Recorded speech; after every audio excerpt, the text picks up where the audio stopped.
Hello বন্ধুরা, আমি আজ একটা নতুন ভিডিও নিয়ে আবার এসে গেছি।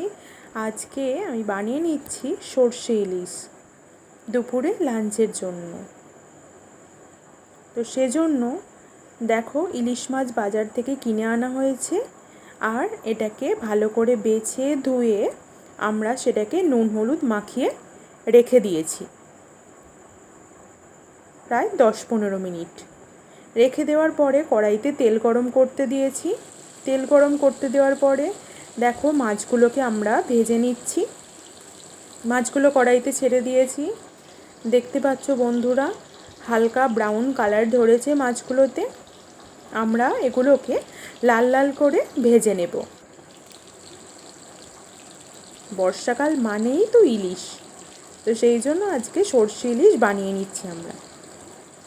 দেখতে পাচ্ছ বন্ধুরা, লাল লাল করে ভেজে একটা থালায় আমরা মাছগুলোকে তুলে নিয়েছি।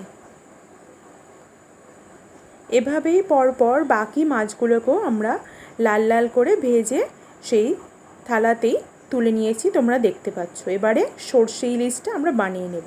তো সেজন্য কড়াইতে তেল দিয়ে ফোড়নে কালো জিরে দিয়ে দিলাম।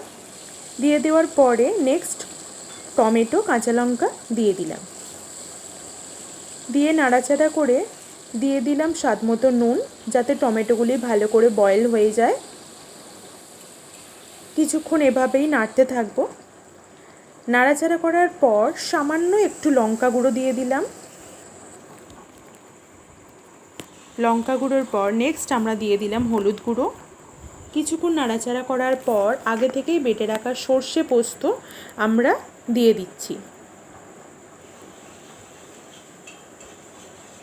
দিয়ে নেড়ে চেড়ে সর্ষে পোস্ত বাটার যে জলটা, সেই জলটা আমরা দিয়ে দিচ্ছি কড়াতে। এবার কিছুক্ষণ নেড়ে চেড়ে আমরা পরিমাণ মতো জল দিয়ে দিয়েছি। এবারে এটাকে আমরা কিছুক্ষণ ফুটতে দেব। দেখো বন্ধুরা, ফুটে এসছে। তো ফুটে আসার পর আমরা মাছগুলোকে এক এক করে এতে ছেড়ে দিচ্ছি। মাছগুলো এতে এক এক করে দিয়ে দেওয়ার পর আরও 7 থেকে 10 মিনিট মতো আমরা এটাকে ফুটতে দেব। তো দেখো বন্ধুরা, প্রায় মাছের ঝালটা অর্থাৎ সর্ষে ইলিশ ফুটে এসেছে। দেখো, একদম রেডি হয়ে গেছে আমাদের আজকের দুপুরের লাঞ্চ মেনু সর্ষে ইলিশ। তো আমরা একটা থালায় ঢেলে নিয়েছি। দেখতে পাচ্ছ বন্ধুরা, কতটা সুন্দর কালার হয়েছে। তো আমার ভিডিও কেমন লাগলো প্লিজ কমেন্টে জানাবে। আমার ভিডিওতে অবশ্যই লাইক করবেন। আরও এরকম নতুন নতুন ভালো ভিডিও পাওয়ার জন্য, দেখার জন্য প্লিজ আমার চ্যানেলটিকে সাবস্ক্রাইব করবেন।